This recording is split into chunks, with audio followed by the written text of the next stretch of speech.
Bugün burada Gazze'de büyüyerek devam etmekte olan zulmü telin eden, protesto eden ABD'deki üniversite hareketlerini desteklemek için basın açıklaması yapacağız. Hepiniz geldiğiniz için tekrardan teşekkür ederiz. Allah razı olsun.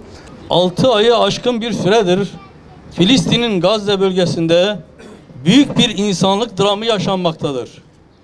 Bu drama seyirci kalmadığımızı belirtmek, başta Amerika olmak üzere Avrupa'nın çeşitli bölgelerinde ve üniversitelerinde zulme sessiz kalmayıp bu soykırıma tepki gösteren duyarlı insanları selamlamak ve onlara desteklerimizi bildirmek için buradayız.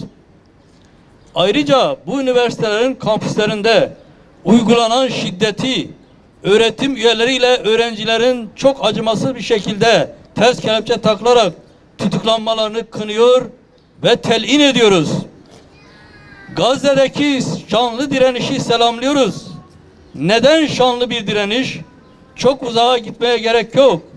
1967'deki 6 gün savaşlarını incelersek bunu çok rahatlıkla söyleyebiliriz.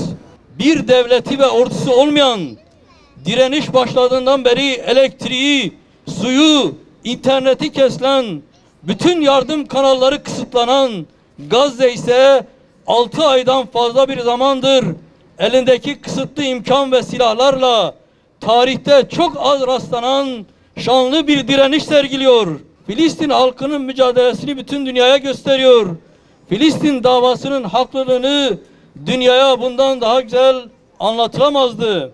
İsrail başta Amerika ve Avrupa olmak üzere en güçlü devletlerin her türlü silah ve ekonomik desteklerini aldığı halde savaşta acımasızca sivilleri, kadınları ve çocukları öldürüyor.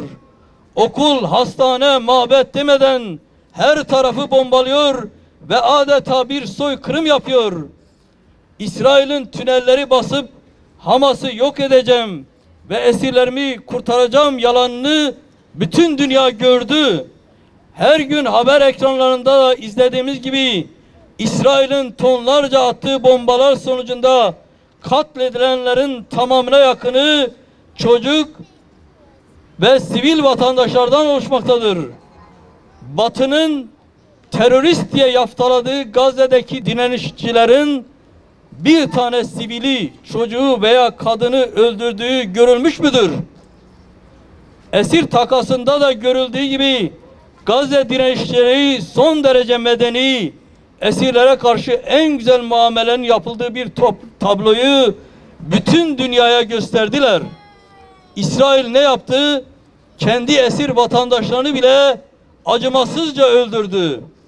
اللهم أعز دينك وانصر أهلنا في فلسطين ورد لنا أقصانا اللهم انصر إخواننا في غزة في فلسطين رغم أنف الخائنين اللهم كن لهم عونا اللهم احفظهم بحفظك يا رب العالمين اللهم كن معهم اللهم كن معهم وانصرهم وقوي عزيمتهم ومد صبرهم وثبتهم يا أرحم الراحمين المرسلين والحمد لله رب العالمين تقبل دعانا رب العالمين بحرمة الفاتحة مع الصلوات